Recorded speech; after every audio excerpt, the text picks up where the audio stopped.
my mind a lot. Don't need no time watch. I don't know how I got you in my pocket spot. Yeah, that's babe, need you every day. You like my oxygen.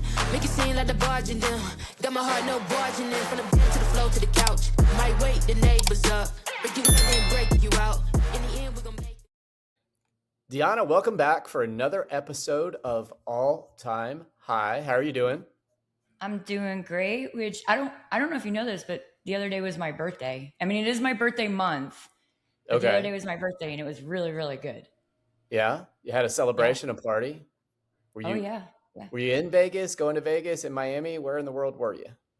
I was actually home, but I'm headed to Vegas now. So the celebration continues. See, intuition is real. In fact, I've got some intuition about some things that are going on in the market here and now in the near term, very short term. But let's first take a look, and I want to get your feedback on where we are. If we're checking in, like the fear and greed index is around 20 and the actual market cap is 2.33 trillion as of the recording of this episode. Bitcoin's at 68,000 and some change. What's your kind of perspective on where we are? Seems like tough sledding right now from my POV. Yeah. I mean, you're still sitting in an asset class that's a speculative market. And when you have as much going on in the world and in our country and in other countries that's going on right now, of course, there's going to be that volatility. I mean, it's just the economics behind it are going to say that this is the thing that's going to happen time and time again. So, you just got to learn to hang in there. And the old crypto people, we've seen this before, like time and time again. So we know better. Yeah, and as we continue the conversation about the Genius Act passed, now the Clarity Act is hung up. I did look. Have you seen the blockchain conference in Washington, D.C.? No.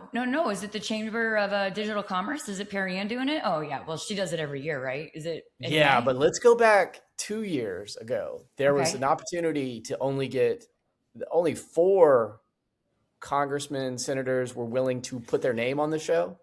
Yeah. And in the aftermath of that, only like 2 of them showed up. 2 of them kind of videoed it in. They just basically sent a thing. One was nicely produced. The other was basically a phone. They phoned the deal in. So this year, and this makes me excited about it because everything is trying to get sorted through with the Clarity Act. But you're talking about, there are at least 20 to 30 people from the Senate and or the House of Reps that are actually going to be in attendance. Wow. All right. I remember when we did it 8 years ago, we went to Capitol Hill and tried to talk to everybody about crypto. And the only thing we kept hearing was money laundering. And it was like, how do you guys not know about it already? Like, it's been around for 8 years and you don't know anything about it. So thank God they're coming around. Although I don't know if I feel like they're coming around more to manipulate it and own it than to embrace what it's really supposed to represent. So we'll see what happens. Oh no, they're looking to take more credit than there is to take. That's the only reason you get it to be at that level. If you look, and we're going to go down and view this specifically. Okay, so now you've got, and it's both sides of the aisle. It's like Republicans, Democrats, senators, House of Representatives. Look at all these. Literally. Look at this. It's insane. Yeah. These are all committed speakers who are going to attend the blockchain summit. So, wow. So I guess if you're a lobbyist, the place you need to be is at this blockchain summit. No, you're so right. So they start with the politicians, then they move to the business people, and then down lower below, you start getting into that. Yeah. Wow, look at that. Good for Perry Ann. She's such a freaking awesome person. She's amazing. She's amazing, and she's intense and focused. And so that's a very helpful thing to be, I think, in this environment. There's Mr. Matt Rozak down there too. I saw he was going to be one of the next speakers. Yes. But here's the political theater that's going on the grand stage. So that's the opportunity for, at the end of the day, when the legislation gets passed, you want both sides of the aisle taking credit for it. I think it's important to the future of finance, not only for USA, but ostensibly for the world. And as we look at what's up ahead, there's some stuff going on analytically with the debt, the USA debt. I think we're at 38 trillion.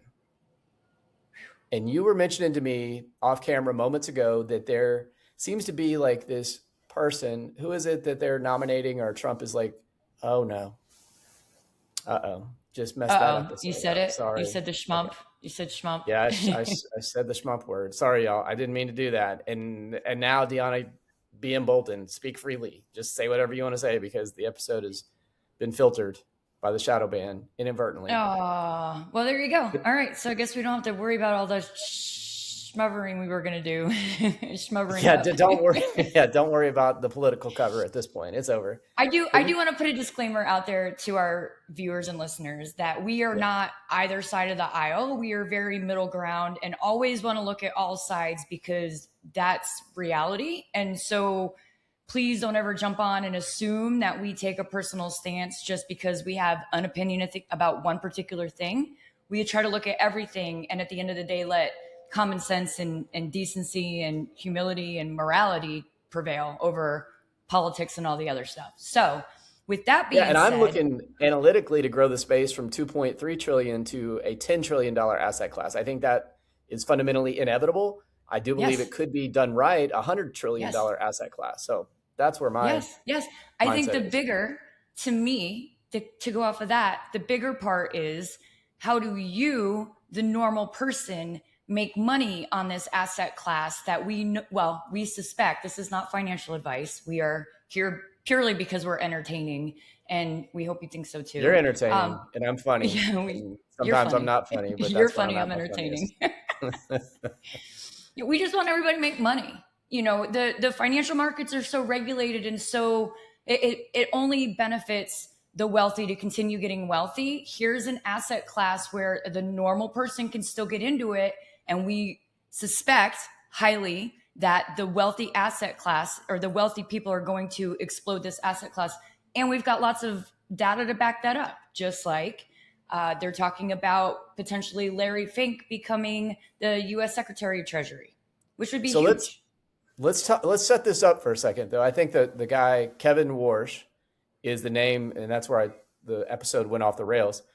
He's kind of been nominated, and we've seen the president, I'll say it that way, do this before. And I think there's some political cover here. I think there's some political theater.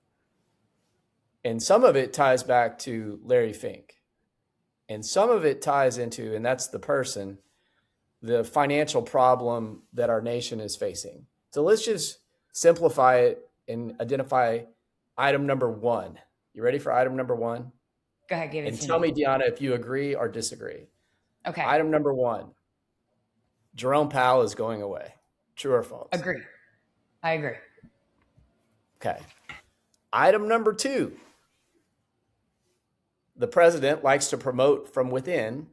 So in theory, Scott Bessent could move from his current role, right, as Secretary of Treasury into the position that Powell is vacating, thus becoming the Federal Reserve chairperson. Thoughts on that? I think that's possible, especially since I think Bessent's gotten in some interesting arguments with people within the cabinet. And so rather than like just pushing him out, you can still maintain his policies and principles and just put him in a different role where he's not necessarily interacting with those people anymore. So I think that that's definitely possible. And the near-term problem for the United States of America in 2025 and even into now 2026 is we've got $3 trillion in maturing debt amidst a $2 trillion annual budget deficit. So how do you want to throw, I mean, we talk about 38 trillion in total, talk about being 5 trillion upside down. Somebody, somehow, some way has got to come in and clean this thing up. Yeah. Yep. I agree. And can I just tell you the irony of how a country who doesn't know how to manage their own finances, like, puts such financial restrictions on us and the things that we have to jump through to do it. But it's like, you guys can do, anyways, that's a whole nother, you mean paying schmaxes?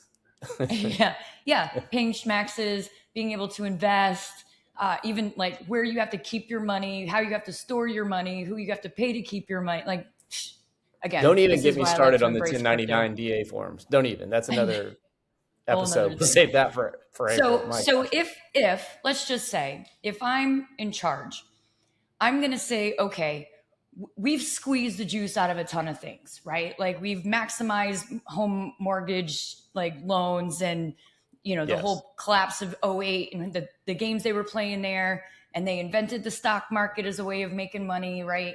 So they're coming up with these innovations and ways to exploit current operations in order to create more assets and asset classes to create more wealth.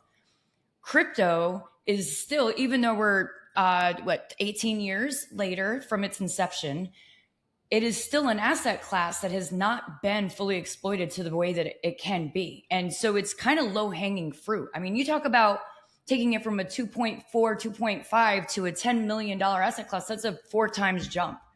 So where else are you going to go and make 4 times your money anywhere?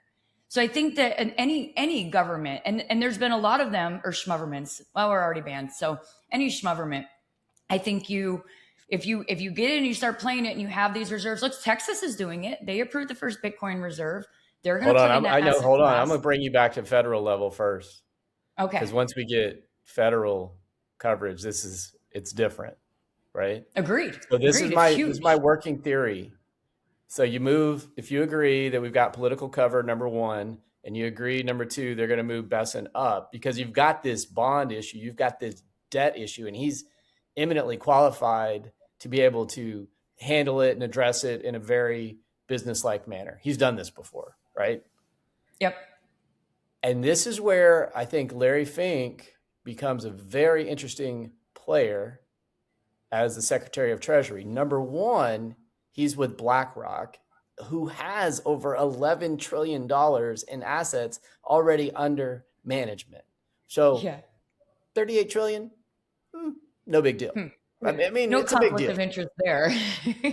Oh no, I'm not talking about that. Yeah. Oh, we're well past that. I mean, we're gonna park that issue over here on the side because that is a very serious issue.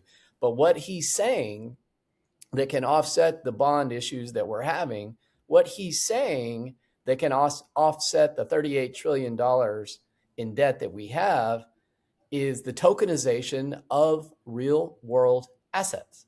And so when I hear that and I think about it, and we've got listeners out there, if we tokenize a real world asset, are we talking about like tokenizing a toothbrush and the toothpaste, or what are we talking about? I mean, I'm kind of like zoomed in and that's micro, but what is he talking about, Dionna? This reminds me back into saying in like 2018 when it was like, just put it on the blockchain. It's like, not everything belongs there. So that's not exactly what we mean. It's more of, well, I'll give you an example.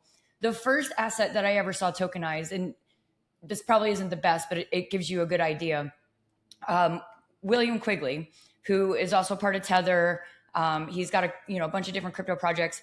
He had a warehouse full of sneakers, and he tied each one. It was one token to one sneaker. And if you bought that token and you own that token at any time, you can redeem it and they would send you the sneakers. But what happened was they started passing those tokens back and forth so much as they accrued in value, nobody ever claimed the sneakers. So he ended up with multiple warehouses full of these assets that he tokenized and was able to create an entire market without having to physically move those things. And so in my previous work, things that we had looked at tokenizing was like satellites. Could you, instead of having a company own a satellite, could you have multiple people own these tokens that represent the ownership of the satellite? And then as the satellite's making money, the token holders get paid the distribution of profits. So there's a lot of interesting ways that you can do this. I think one of the things that let's not be interesting. Let's be practical, because you're talking about shoes, and I love shoes, and you're talking about satellites, and I know you've got a history of tokenizing things like outside of, in the solar system. But let's be like, I want you to jump inside Larry Fink's mind. What does he want to tokenize? What does he want to tokenize? One of the things that I saw, and you'll have to forgive me because when we were doing this research, some of it might get a little jumbled up. I don't know.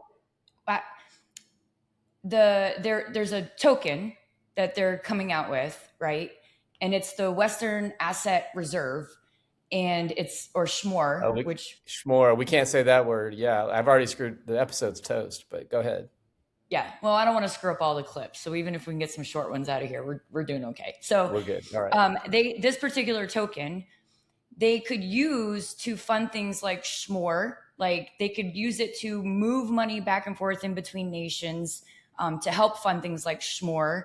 And so where does the advantage come in that? Not only are you creating an asset class that can move back and forth very quickly, you don't have to ask regulatory permission to move $1 million. If I want to give $1 million to Germany right now, I could via crypto, and I can do it as long as I have it. I can do it. So you'd be able to get money back and forth and moving it a lot faster. And they are also talking about the ways that they can impose sanctions on people. So it opens up a lot of the ability to move money in a very quick manner. But I think where it's also very attractive is you can audit it. You can always audit it. You can't hide it. It's not like this current mess that we have going on with where's this money? Oh, we lost $1 billion. Oh, we don't know who this recipient was. There's always a digital trace. So while some people will hear this and think, oh my God, that's scary, understand that the ability to create money is also going to corner them into accountability. And then it's like the best of both worlds. We get to make money off of it and hold their feet to the fire afterwards. All right. So I don't think he's going to tokenize a particular coin. They may create one, but I think if he became the Secretary of Treasury, he would actually tokenize the bond market because he understands it. And to your point, the pricing is opaque there. To place the bid and the ask and the spread, and there's hidden fees, and you don't know who the market maker is and what you're really getting. Like imagine putting the bond market on the blockchain and having a unified digital lender, even if it were BlackRock, right? You would have pricing history with complete transparency. Oh, and well, you saw who do you think really is going to be it? Who just got federal approval to play around in the finance system of what crypto company? Do you remember? Oh yeah, no, I know. Kraken, which blows me away. Yep. All the pieces are starting to line up, right? Like it's all coming into picture. So they got the gold medal. So do you want to explain what happened there? Kraken basically became an extension of the Federal Reserve. They're a bank Kraken can settle on the federal level, and they're I believe the first crypto company to be able to do it. Maybe yes. Maybe no. Well, with Circle they're getting ready for their IPO, so Circle probably is able to as well. You would expect, but Kraken's angle of approach was totally different, and there's two people that are very upset at this point. I don't know, but I know one of them I don't know that they're upset. I think they're actually waiting in line for the silver medal and the bronze medal, and whether they give that to Caitlin Long and or Brad Garlinghouse. I know Caitlin has been working on this very particular issue for a very long time and has been very vocal about it. And so for Kraken to kind of come in that side door, that's wild to me. Yeah. But kudos to your guy. And I just think those two people are next in line. They got to be. And if it isn't just those two, it's probably a multitude. I think there's going to be a lot more than just the fact that Kraken got through means there's going to be a lot more to me. Yeah. Yeah, I think so. Going back to your bond argument, I think where it becomes so. Do you even know how do you buy? We talk about bonds, Dionna. We talk about bonds. This is not very exciting stuff. We're talking about yields. I know. I'm going to try and move through quickly because I'm bored interest rate. Like I'm trying to slow us down to speed us up, but but that's how the asset class. This is the alpha, the asset class to swallow all other asset classes. Yeah, you go from I think so. You go from 2.3 to 10 trillion like overnight. Flip the switch. Yeah. I mean, it's easier, it's faster, it moves quicker. You can get it in more like the benefits. How else you can't scale any other market without going digital, period. Yeah. Trackable, traceable, viewable. Yep. Schmuncheries start to trust each other. I mean, that's a loaded word, but you know what I'm saying. Like, yes, I do. And so I think the takeaway here for everybody is listen to us, pay attention, do your own research, but understand that this is an asset class that you still have the ability to participate in, and you should do so when you feel it's appropriate and before they close the gate on us, because they're going to. They're going to try to protect it so only the wealthy can make money again. So get in there while you can, because it's coming up fast.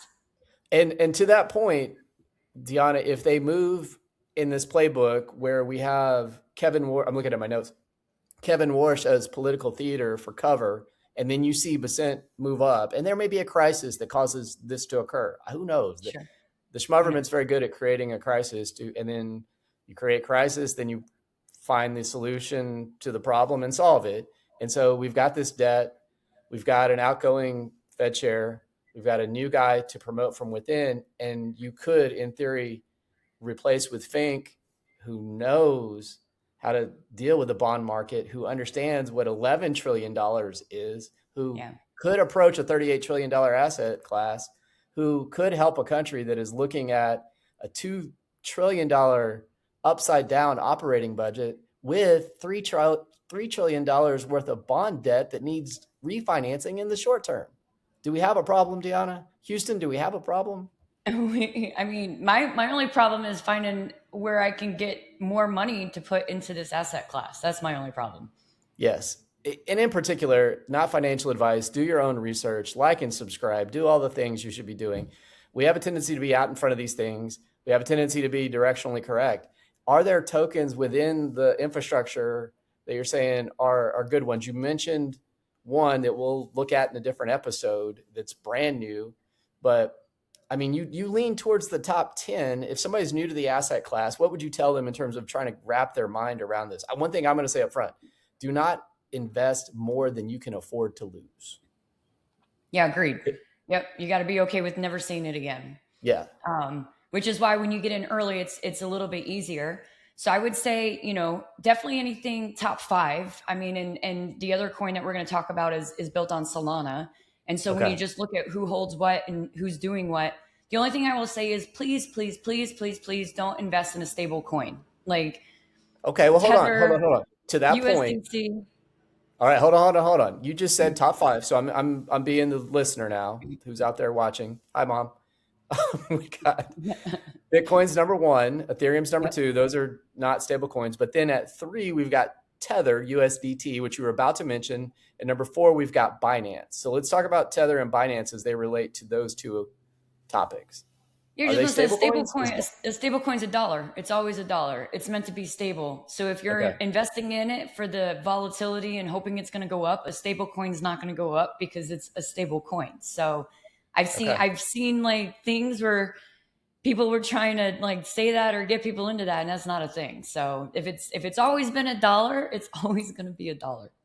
Is Binance coin a stable coin? BNB is not. BNB is like Ethereum. Okay. So BNB is more of like a smart contract logic type technology. And number 5, I think it's your personal favorite, is XRP. What do you know about that one? That is trying to replace the SWIFT system. Okay. And then number 6 on the ranking chart is USDC. We look at that. That's definitively a stable coin. 7 is Solana. You mentioned them. What are they known for? What's their kind of play in the space? I'd say, some higher diplomatic people have meme coins and lots of meme coins on Solana. I've actually looked at projects as well, and I think Solana is the easiest for users and the easiest onboarding, which makes it an attractive technology. And then let's go 8, 9, 10 real quick. Tron is kind of a new top 10, if you will. They've been around for a while. I don't know much about them. Do you?